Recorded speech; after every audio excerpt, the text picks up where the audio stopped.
realization, to know who we really are, which is something that doesn't suffer.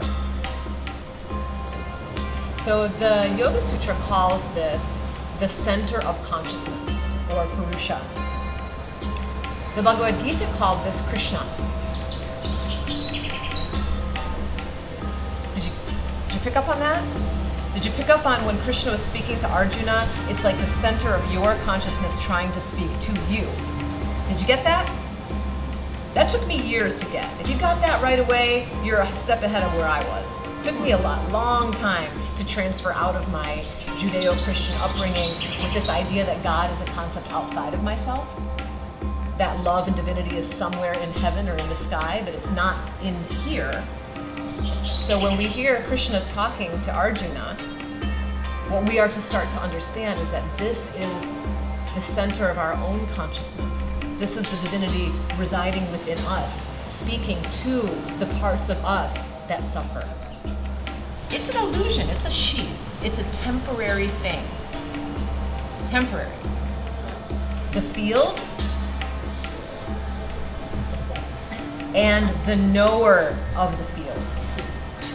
The field is your body and your mind and your memories and your thoughts and your experiences and your attitudes and your emotions and your reactions, your ideas, your beliefs, the things that cause you suffering. That's called the field. The one who can witness that and know what's happening in the field and have viveka, discrimination, that's called kshetrajna, the knower of the field. And you have to understand that I'm saying underneath, like these are kind of like lampshades, like one kind of underneath the other, getting closer and closer to the core self or the center of consciousness or the light within or the divine within or that place where we meet God, the cave of the heart, whatever we want to call it, Purusha, Jiva, Atman, whatever your language is, soul, self, we're moving closer and closer to it. So underneath your Annamaya is your Pranamaya. This is your energy body. So in the energy body are things like the elements of the doshas.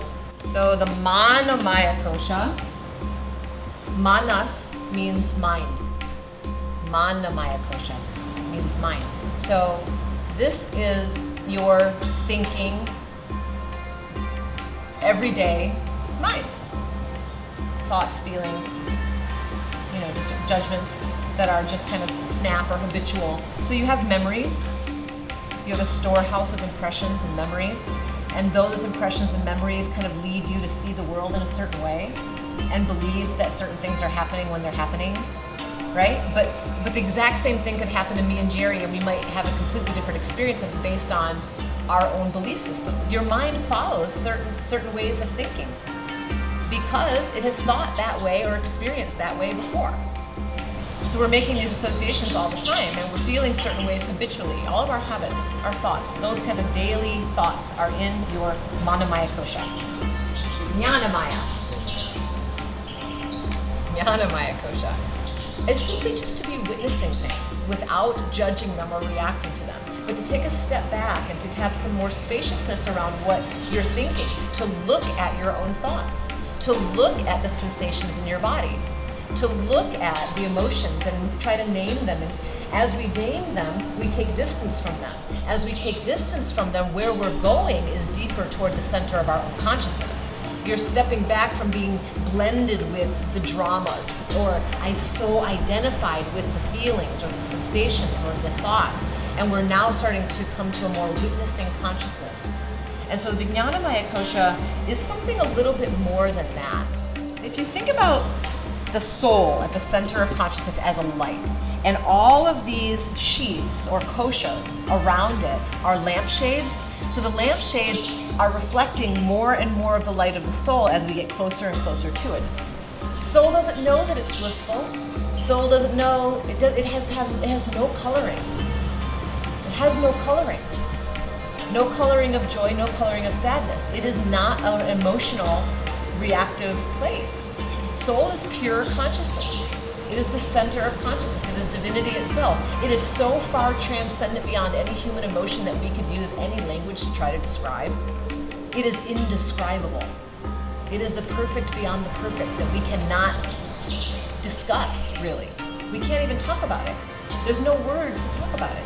We try so hard to put God into a name and into a form and into a box. This is impossible. Do you understand? The power of this concept of what lies deep within us is indescribable. But when we take a glimpse of that light, we take a glimpse of it in meditation, and it's awing, and angels are singing, and like light is shining, and you're like, oh, I'm having this experience of my soul, and it feels so good, and you might weep. It's Anandamaya Kosha. And it's okay that we have that.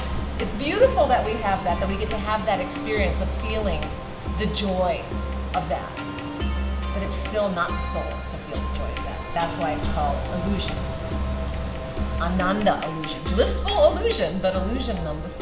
Krishna. Purusha. Ma.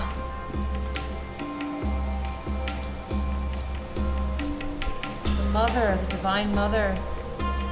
Love. Freedom, liberation. Pure consciousness. And it is your birthright to know this. That this is who you are. This is your birthright. There's nothing you have to do to prove it, to be worthy of it.